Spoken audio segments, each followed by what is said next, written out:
Ini adalah kisah tentang seorang sniper klasik yang bahkan dengan mata tertutup tetap bisa membunuh targetnya dari jarak beberapa kilometer. Namun sniper ini dulunya hanyalah seorang guru matematika biasa. Ia sangat membenci perang dan senjata. Tetapi suatu hari terjadi sesuatu dalam hidupnya yang mengubahnya dari seorang guru yang baik menjadi seorang sniper yang kejam. Cerita ini dimulai dari sebuah desa kecil di Ukraina. Di sana diperlihatkan sebuah rumah kecil tempat tinggal sepasang suami istri yang hidup bahagia. Pria yang tinggal di rumah itu bernama Nikola, dan istrinya bernama Nastia. Nastia adalah seorang seniman gambar yang juga membuat berbagai patung dengan memahat kayu. Sementara Nikola adalah seorang guru yang mengajar matematika kepada anak-anak di sebuah sekolah dekat rumahnya. Ia adalah guru yang sangat baik, dan hampir semua murid menyukainya, kecuali satu anak bernama Evan. Evan adalah anak yang sangat tidak sopan. Setiap hari ia selalu mengganggu gurunya, Nikola. Evan berasal dari keluarga kaya, sedangkan Nikola adalah orang yang miskin. Karena itu, Evan sering mengejek penampilan dan pakaian Nikola. Ia berharap Nikola akan marah dan memukulnya, sehingga ia bisa mengadukannya dan membuat Nikola dikeluarkan dari sekolah. Namun Nikola adalah orang yang sangat tenang. Ia tidak terpengaruh oleh ejekan itu dan tetap menjalani hidupnya dengan santai.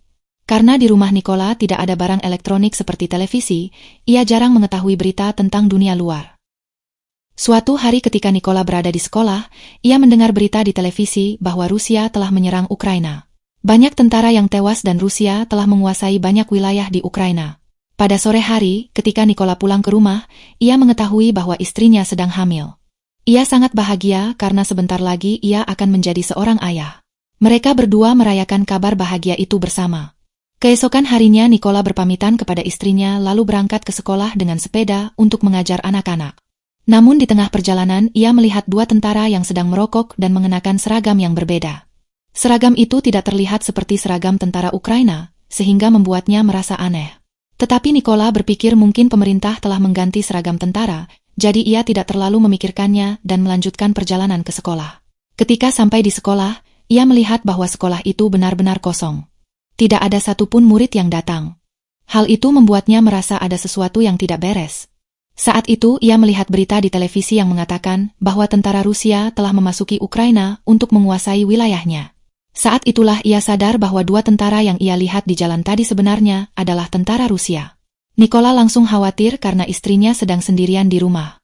Ia segera menaiki sepedanya dan bergegas pulang. Namun semuanya sudah terlambat. Ketika Nikola sampai di rumah, ia melihat dua tentara itu sedang memukuli istrinya dengan sangat kejam. Nikola mencoba menyelamatkan istrinya, tetapi para tentara itu juga memukulinya. Nikola memohon kepada mereka, "Tolong jangan pukul istriku. Dia sedang hamil."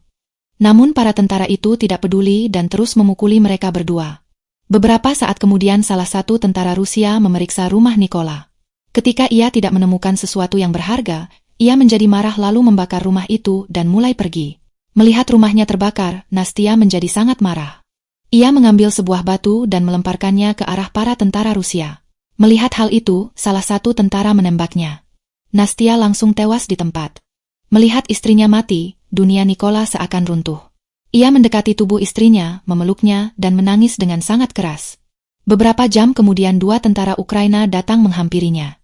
Ketika melihat istrinya sudah meninggal, mereka merasa sangat sedih. Mereka menepuk bahu Nikola dan memintanya agar tetap kuat. Kemudian kedua tentara itu menggali sebuah kubur untuk istrinya dan mengatakan kepada Nikola agar menguburkannya di sana. Setelah kematian istrinya, Nikola benar-benar hancur. Ia kini sendirian. Tentara Rusia bukan hanya membunuh istrinya, tetapi juga menghancurkan rumahnya dan membunuh anaknya yang belum lahir. Karena itu Nikola dipenuhi api balas dendam. Ia ingin membunuh tentara Rusia yang telah menembak istrinya. Satu-satunya cara untuk melakukan itu adalah dengan bergabung dengan tentara Ukraina. Karena itu Nikola memohon kepada dua tentara tersebut agar membawanya bersama mereka. Ia ingin bergabung dengan tentara Ukraina. Akhirnya mereka setuju dan membawanya ke pangkalan militer. Sebelum pergi, Nikola membawa sebuah patung kecil yang dibuat oleh istrinya, yang katanya dibuat untuk melindunginya. Ketika mereka sampai di pangkalan militer, seorang perwira senior marah kepada dua tentara itu karena membawa Nikola. Ia menolak merekrut Nikola karena curiga bahwa Nikola mungkin seorang mata-mata. Namun setelah mendengar cerita Nikola tentang bagaimana tentara Rusia membunuh istrinya dan membakar rumahnya, serta bagaimana ia tidak lagi memiliki alasan untuk hidup selain membalas dendam dan membela negaranya, akhirnya sang perwira setuju menerimanya. Keesokan harinya Nikola mulai menjalani pelatihan militer. Karena ia hanyalah orang biasa yang sepanjang hidupnya mengajar matematika dan tidak pernah memegang senjata, latihan itu terasa sangat sulit baginya. Ketika para tentara lain dengan cepat merakit senjata mereka, Nikola adalah yang paling lambat. Ia selalu menjadi orang terakhir yang berhasil merakit senjata. Melihat hal itu, sang perwira merasa Nikola tidak akan pernah menjadi tentara yang baik. Namun Nikola tidak menyerah dan terus berlatih. Suatu malam ia mengatakan kepada atasannya agar tidak memanggilnya dengan namanya, karena nama kodenya adalah Raven. Semua orang tertawa mendengarnya. Sang perwira mengatakan bahwa nama kode tidak diberikan begitu saja. Seorang tentara harus melakukan sesuatu yang besar untuk negaranya terlebih dahulu. Nikola tidak tersinggung. Ia justru semakin giat berlatih. Saat para tentara lain tidur, Nikola tetap berlatih sendirian. Suatu hari sang perwira mengatakan bahwa mereka kekurangan sniper, sehingga mereka membutuhkan lebih banyak penembak jitu untuk melawan Rusia. Ia bertanya siapa yang ingin menjadi sniper. Beberapa orang berdiri, termasuk Nikola. Melihat itu semua orang kembali tertawa. Perwira itu berkata bahwa Nikola bahkan belum bisa merakit dan membongkar senjata dengan baik, apalagi menjadi sniper. Namun Nikola berkata bahwa ia bisa menjadi sniper yang baik. Ia hanya membutuhkan satu kesempatan untuk membuktikannya. Perwira itu pun memberinya tantangan, merakit senjata dalam 20 detik. Untuk membuktikan dirinya, Nikola menutup matanya dengan kain, lalu dengan cepat membongkar dan merakit kembali senjata itu. Ia berhasil melakukannya hanya dalam 18 detik. Semua orang terkejut. Mereka yang sebelumnya menertawakannya kini justru bertepuk tangan. Perwira itu pun terkesan dan akhirnya memasukkan Nikola ke dalam pelatihan sniper. Selama pelatihan, Nikola diberikan senjata model lama, sedangkan orang lain diberikan senjata modern yang baru. Melihat hal ini, Nikola juga meminta senjata modern. Atasan di sana memberitahunya bahwa jika dia menginginkan senjata itu, dia harus membuktikan dirinya sendiri. Sekarang Nikola tidak punya pilihan lain, jadi dia mengambil apa yang dia dapatkan dan pergi dari sana. Selama pelatihan, atasan memberitahu semua orang bahwa apapun situasi yang dihadapi seorang sniper, dia tidak akan bergerak 1 inci pun dari tempatnya dan tetap membidik targetnya. Untuk melatih hal ini, atasan melepaskan tembakan di dekat semua orang dan sniper manapun yang bergerak dari posisinya akan dikeluarkan dari pelatihan ini. Namun, ketika giliran Nikola tiba, dia tidak bergerak sedikit pun dari tempatnya dan tetap membidik, dan dengan cara ini Nikola lulus dalam pelatihan ini. Pada pelatihan berikutnya, para sniper hanya diperlihatkan target mereka 1 kali dan kemudian mata mereka ditutup dengan papan tulis. Selama waktu ini, mereka harus menembak target mereka dengan cara memperkirakannya. Beberapa dari tentara lainnya lulus tes ini. Namun, ketika giliran Nikola tiba, tembakannya sedikit meleset dan Nikola gagal dalam tes ini karena senjata yang dimilikinya sangat tua dan sangat sulit untuk membidik dengan sempurna dengannya. Namun semua orang tahu bahwa jika Nikola diberikan senjata baru, dia akan membidik dengan sempurna.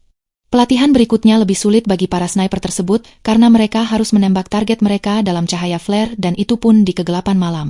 Di sini atasan melepaskan flare dan semua orang membidik tetapi tidak ada yang bisa mengenai target. Yang lain semuanya sudah melepaskan tembakan. Sekarang di sini hanya Nikola yang tidak menembak. Dia menyadari bahwa tidak mungkin membidik secara langsung dalam cahaya flare.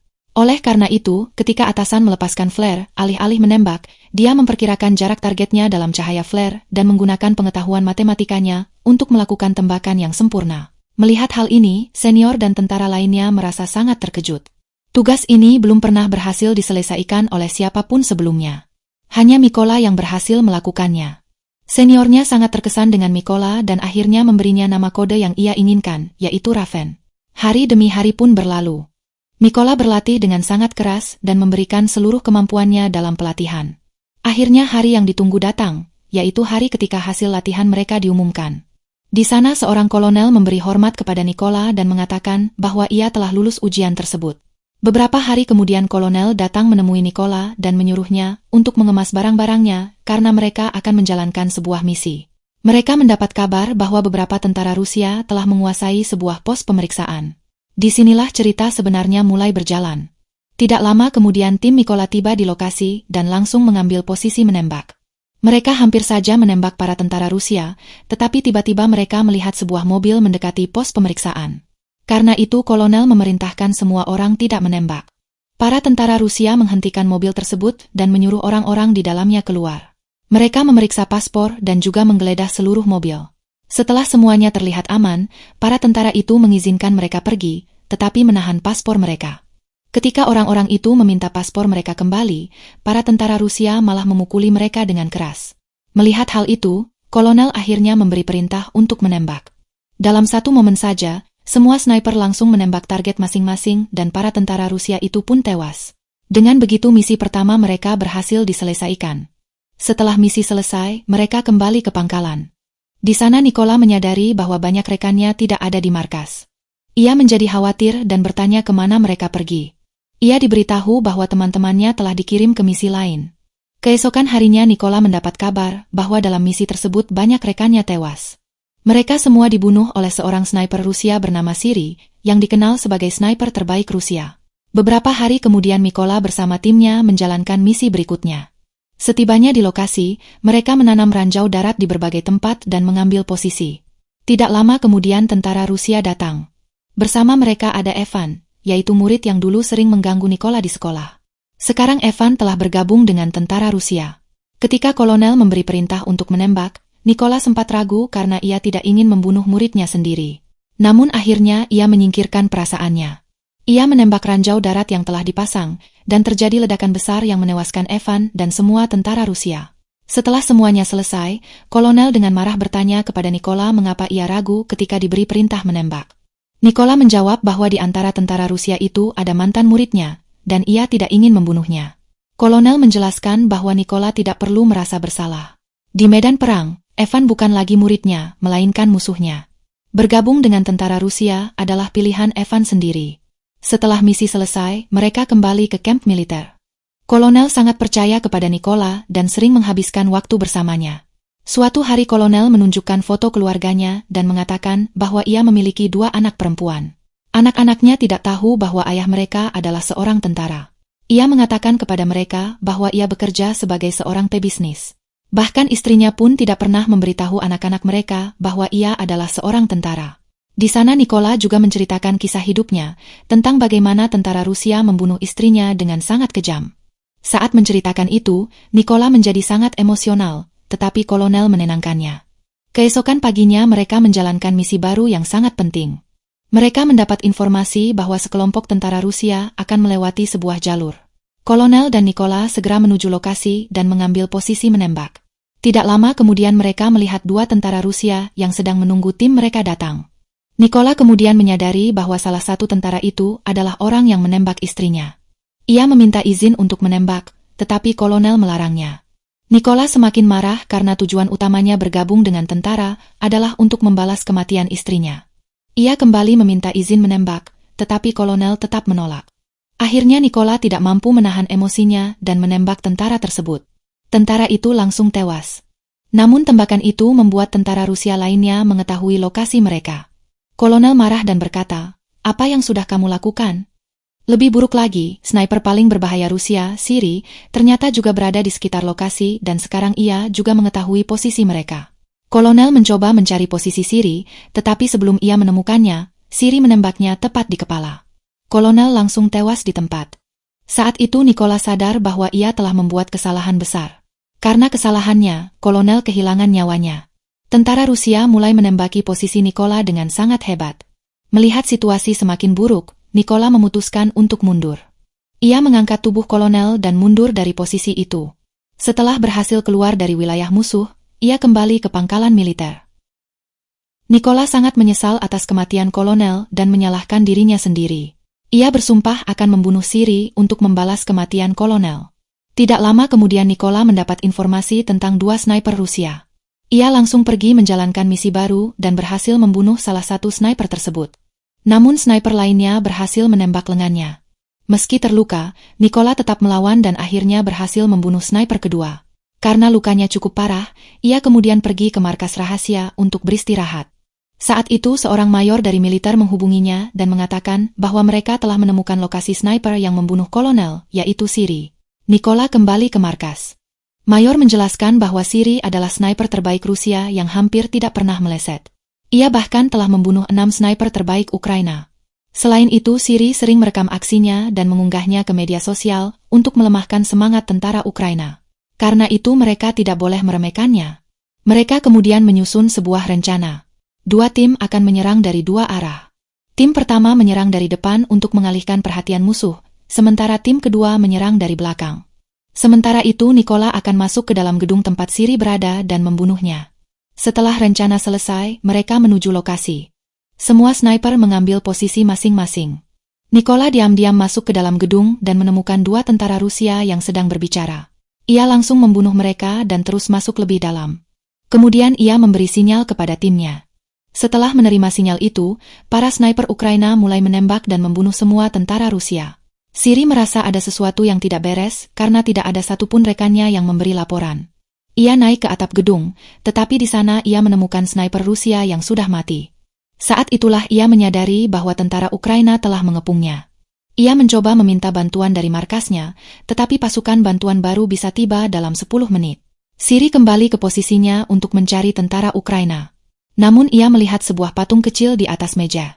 Patung itu adalah milik Nikola yang dibuat oleh istrinya.